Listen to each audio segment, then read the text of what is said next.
সাম্প্রতিক সময়ে দেশব্যাপী চুরি, ডাকাতি এবং ধর্ষণের প্রতিবাদে এবং ধর্ষকদের সর্বোচ্চ শাস্তির দাবিতে ময়মনসিংহের ভালুকায় একটি মানববন্ধন অনুষ্ঠিত হয়েছে। সোনার বাংলায় ধর্ষকদের ঠাঁই নাই, ফাঁসি চাই, ফাঁসি চাই, ধর্ষকদের ফাঁসি চাই।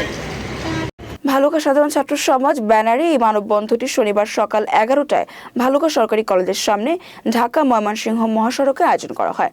মানববন্ধনে বক্তব্য রাখেন সম্প্রতি সারা বাংলাদেশে বিভিন্ন জায়গায় ধর্ষণ, চুরি, ছিনতাই, লুটপাট বেড়ে গিয়েছে। 5ই আগস্টের পর দেশের আইন শৃঙ্খলার অনেক অবনতি হয়েছে। তো আমরা দেখতে পাচ্ছি আমাদের ভালুকাতেও বড়ডোবায় গতকাল একটি ধর্ষণের একটি পোস্ট হয়েছে, যেটা কিনা পুরো বাংলাদেশের তুলনায় আমাদের এখানে হচ্ছে।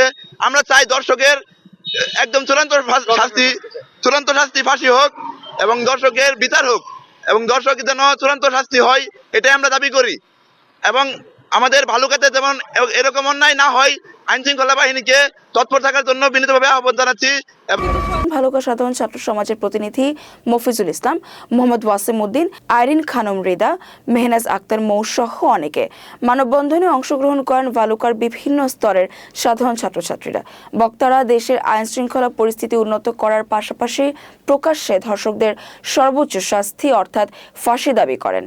ভালুকা সহ দেশের বিভিন্ন জায়গায় এই সব ধর্ষণ, চুরি, ডাকাতি বাড়ার কারণ হলো আইন শৃঙ্খলার তৎপরতা কম। তারা অল্পভাবে দেশের স্বাধীনতার পর থেকেই বিভিন্নভাবে দেশের তৎপরতা কমিয়ে দিয়েছে। বাংলাদেশের নারীরা এখনো নিরাপদ নয়, তারা মৃত্যুতেও নিরাপদ নয়। বিভিন্ন দেশে দেখা গেছে যে বিভিন্ন রকমের শাস্তি রয়েছে, কিন্তু বাংলাদেশের শাস্তি বলতে মানববন্ধন ছাড়া আর মেয়েদের ঘরে বসে থাকা কোনোই নেই। আমি চাই যে বাংলাদেশের বিভিন্ন জায়গা থেকে বিভিন্নভাবে পুলিশ প্রশাসন সব এগুলো দেখুক এবং ভালোভাবে এগুলো তৎপরতা নিয়ে ভালো কিছু করার চেষ্টা করুক। আমি চাই না যে আগামীতে বাংলাদেশের বিভিন্ন জায়গায় মানুষ কোনোভাবেই নির্যাতিত হোক বা চুরি ডাকাতি বেড়ে যাক।